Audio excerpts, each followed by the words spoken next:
Dumela mohi ere ke o dumedise ebile ke o amohele ho ra ke ya borobong ka labone ha o le tjena mo ke tsebang hore nna le wena re kopana teng mona ho Mintirho ya Vulavula ere ke o amohele mona lenanehong la hao la mmamoratwa mo re buang ka ditaba tsa rona tsa service delivery ke o dumedisa nna ke le moratuwa wa Halefwaba. The City of Johannesburg went into partnership with the South African chapter of the ACFP to raise awareness of corruption and fraud. Let's hear from the Executive Mayor of the City of Johannesburg, the Executive Director of the JMPD, and the Ombudsman of the City of Johannesburg. Let's go.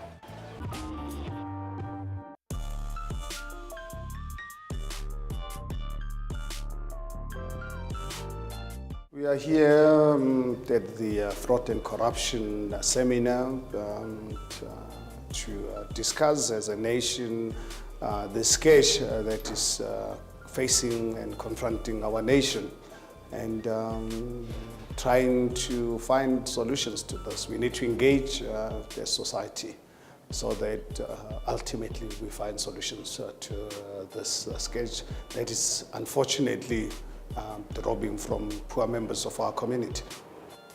Well, I think as a city, it is important for us to support organizations that fight fraud and corruption. As government, we do not have the capacity and the expertise to be able to confront this on our own. That is why it's important for us to ensure that we have stakeholders, particularly coming from the private sector, working with us.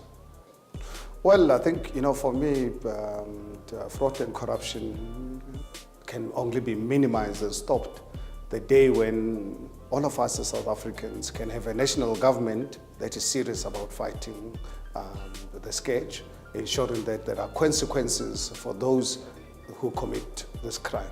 Unfortunately, our success rate in terms of the consequences have been really very low. So I think national government needs to capacitate itself to ensure that we prosecute those who are involved. Well, the thing is, give an example, for instance, for us as a city, we don't have courts, we don't have prosecutors, we don't have prisons.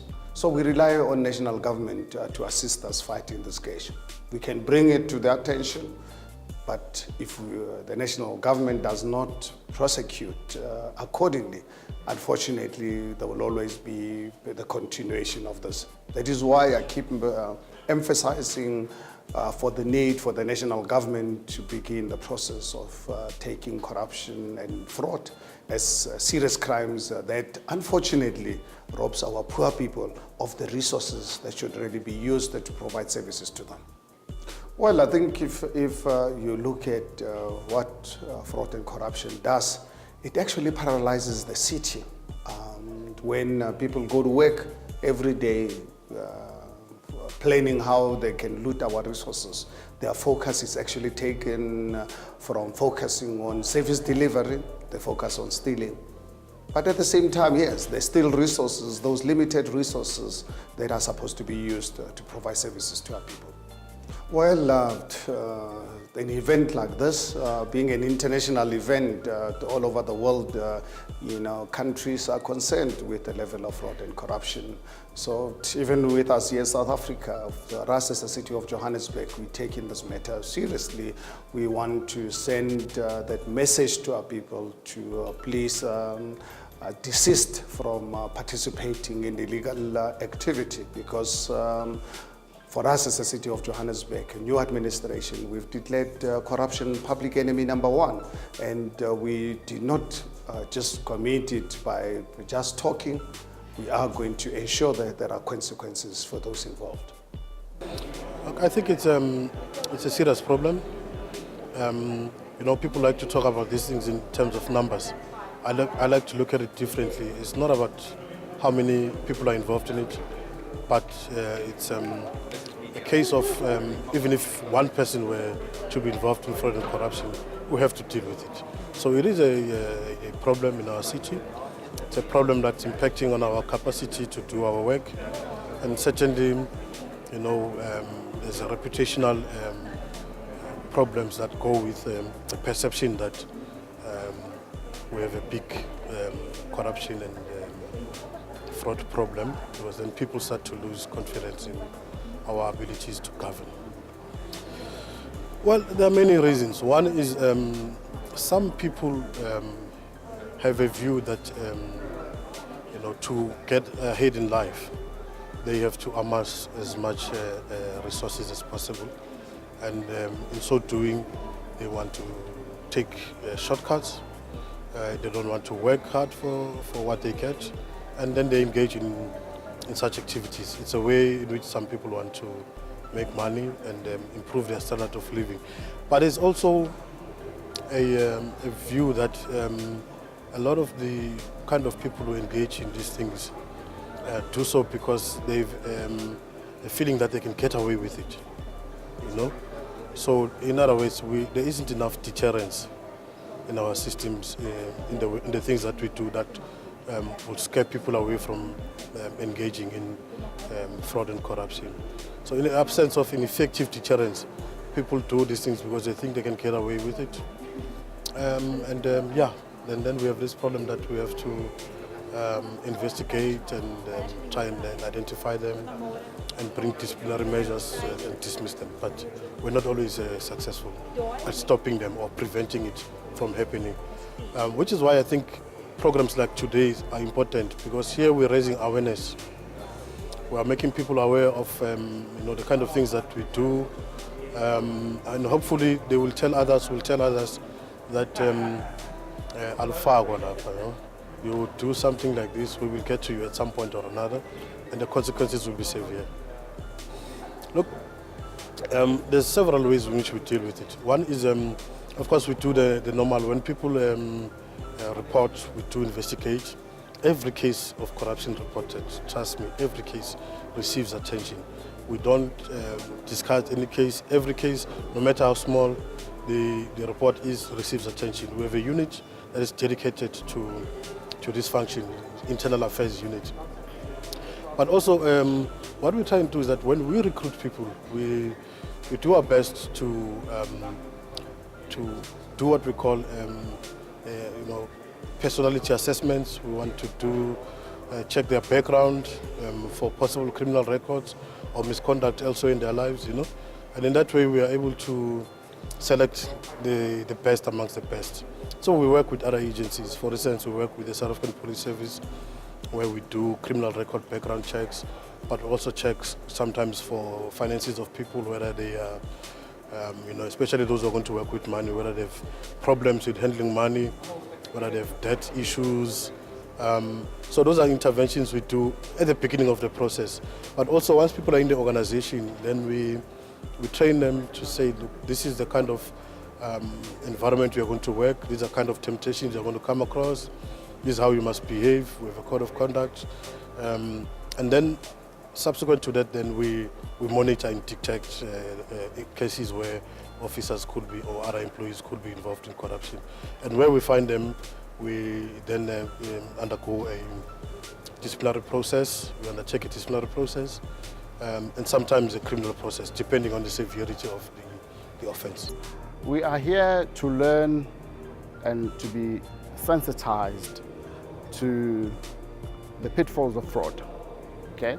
So that when in our everyday dealings in the city of Johannesburg, we can identify fraud before it happens, or when it does happen, we can investigate it, we can channel it correctly, so that it is addressed and it is nipped in the bud.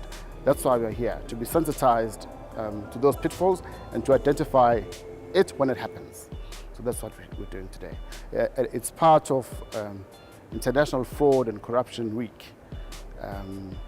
So the City of Johannesburg has arranged this particular presentation for its senior managers to come and learn about how to identify fraud and corruption when it happens.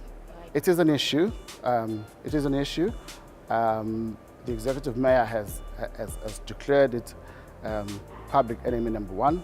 So you can tell that from that position that it is something that the city takes very seriously. So I would say it's a very serious issue in society broadly, and it is also an issue in the city. So it is important that we put processes in place to make sure that we nip it in the bud.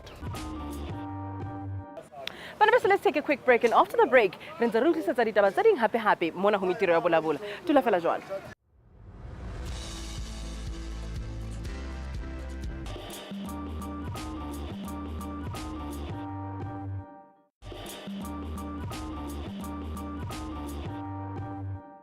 GeoJozi Developer Challenge selected top ideas to solve the city's address accuracy issues.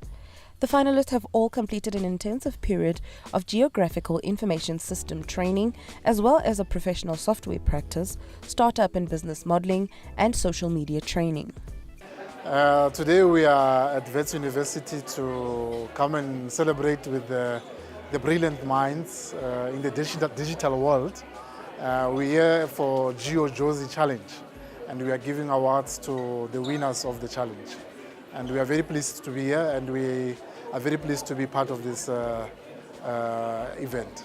GeoJozi, it is a challenge that came up from Wits. You know, it's a digital challenge, challenging the students and people that are doing a lot of innovative things to come up with ideas as to how we can be able to resolve some of the issues that we are experiencing in the city itself.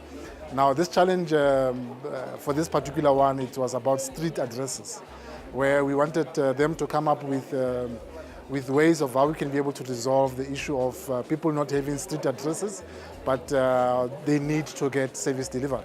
They need to get a lot of for example, ambulances arriving at their places and so forth.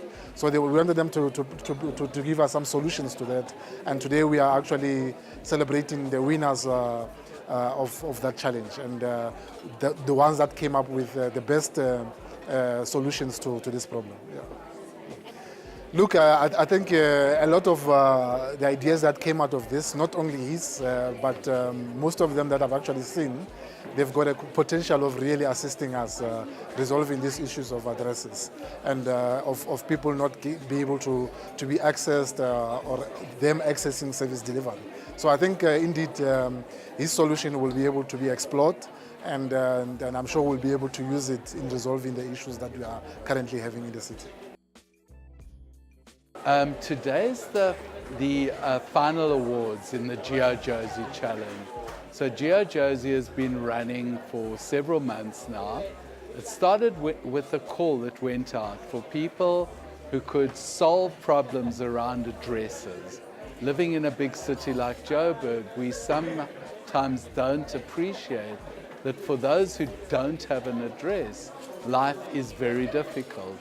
So the GeoJozi Challenge, which came from the city of Johannesburg, from their GIS department, and it was asking people to come up with innovative digital solutions to how you capture addresses, maintain people's addresses, and use people's addresses to create a better delivery of service and better life for the citizens of Johannesburg. The challenge went out, we had 60 or 70 applications. We then went through various rounds of elimination. We landed up with 10 finalists who all were trained in some of the software they used. They developed the software, and then there was a demo day last weekend where judges looked at every solution and chose 3 winners, and those 3 winners were announced today. To run a project like this is challenging because you're dealing with a lot of people who are entrepreneurial and innovative, and you're trying to bring the best out of those people. So we provided a lot of training and help for people in terms of how to develop an idea, how to pitch your idea, how to develop what we call a minimum viable product, a simple solution that captures your concept, and then to help to coach people through presentations and how they move from step to step. So it went well because we had really good partners. We worked with fantastic young people in our city. So I think that what we see today is the end of a process that was fun rather than difficult, and I'm sure everyone gained something useful out of this. These contestants, the 3 top winners have won a seat in the hub. They can now be part of our community for up to a year. They've also won some prize money that they can invest in their business or their business idea. And we are looking at some of the other top 10 who might also get invited to be part of our digital innovation community. We're hoping that some of these will develop ideas that can be used by the city and used by others to really make an impact on how addresses are captured, maintained and used in our city. So we're hoping to see people come up with viable ideas that are used in the community, and also some people that might set up a business and they might make a living out of doing what they have innovated in this competition. The person that won the prize, won the prize because he came up with an idea that the judges thought was viable and could be turned into something practical. Obviously, every idea needs a lot more work and a lot more refining, but his idea is around using a crowdsourcing approach to collect addresses and to help to encourage people in a sort of game-like environment to contribute their addresses to this pool of addresses. So I think if we can help him in some of the technical things, some of the business development things, we could well land up with something that becomes a new business and could have impact in Johannesburg and elsewhere across the country and across the world. I have won the 1-year working space at Simulcom Precinct. I have also won 150,000. I'm gonna use the money, a portion of the money. I'm gonna get a laptop. Like I said, my laptop broke on demo day. It's an old laptop anyway, so I'm gonna get a new laptop. I'm gonna register my company, which will basically deal with software development. I'm gonna get the development environments and try to get someone who will do all the testing for my development. You know, every time you develop something, you test it, but it's not guaranteed that it's going to function 100%. So once you have someone professional testing your stuff, so it's a bit better that way. So I'm going to invest in business basically. I'm grateful. I'm honored. It's an opportunity that I've been looking for so many years, and wow, thank you a lot. Thanks a lot. I'm grateful. Mohi, ako re repote ka mabenkeleng. Ha re kgutla mabenkeleng, re ya kwana dibaesekeleng, dula fela jwalo.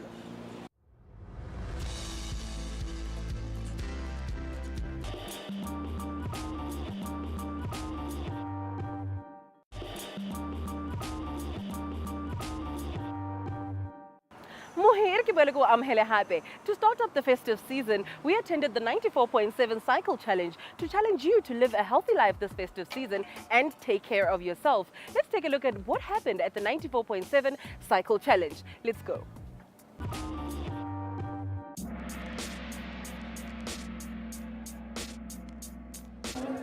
This morning we're here at the Telkom 94.7 cycle race happening in our city every year. So this is a great day for our city with plus minus 40,000 cyclists. Well, I think if you really look at it from a tourism point of view, plus minus 40,000 cyclists, some of them, most of them coming out of the city, some of them coming from other parts of the world. And just imagine the social cohesion of this, because it's not just the cyclists that are involved here. We have our communities involved throughout the routes. So it's a really wonderful Sunday for our people, and we were so much fortunate, blessed by this wonderful weather this morning. Well, I think for us as a city, we're the facilitators, because obviously we're using the city's infrastructure. So we have various departments within the city being responsible for organizing the JMPD, the parks and emergency services, to ensure that we're looking after our communities. So we really feel great this partnership with 94.7 and Telkom and all the other sponsors. Today we are attending the Telkom 94.7 Cycling Challenge. As you can see behind me is bustling and all the cyclists are ready to set the streets of Johannesburg alight. It's a very exciting event whereby over 30,000 participants are cycling this year. It is important. Sports in general within the city of Joburg is quite important. This one in particular, it is one of the interesting races because you see a whole lot of women participating and they are so fit to a point that they're challenging men on the 29-kilometer stretch, which is really exciting. So for the city as well, it also gives people who are not from the city to actually see the city whilst they're cycling, because they are also passing through the landmarks like your Mandela Bridge and the rest of the city. So it's quite exciting. Yeah. Oh yes, they're definitely street safe. There's jog services all over. Most of the roads are closed to motorists so that there's no interruption in terms of the cars that are passing through while they're cycling. So they're 100% safe. All the jog services are in place. Train really hard. This particular race does not conform to muscle memory. You need to train for it, and it's quite intense. I think it's a very interesting sport. Unlike Soweto Marathon, I won't commit myself to this one because I'm not a cyclist myself. I've never been, the last I've been in a bike, it was like, I don't know how many years ago. However, I respect people who are doing this kind of sport. It's quite intense. It needs a lot of discipline and it needs a whole lot of commitment as well. So to those who want to participate, go ahead and train very hard for it.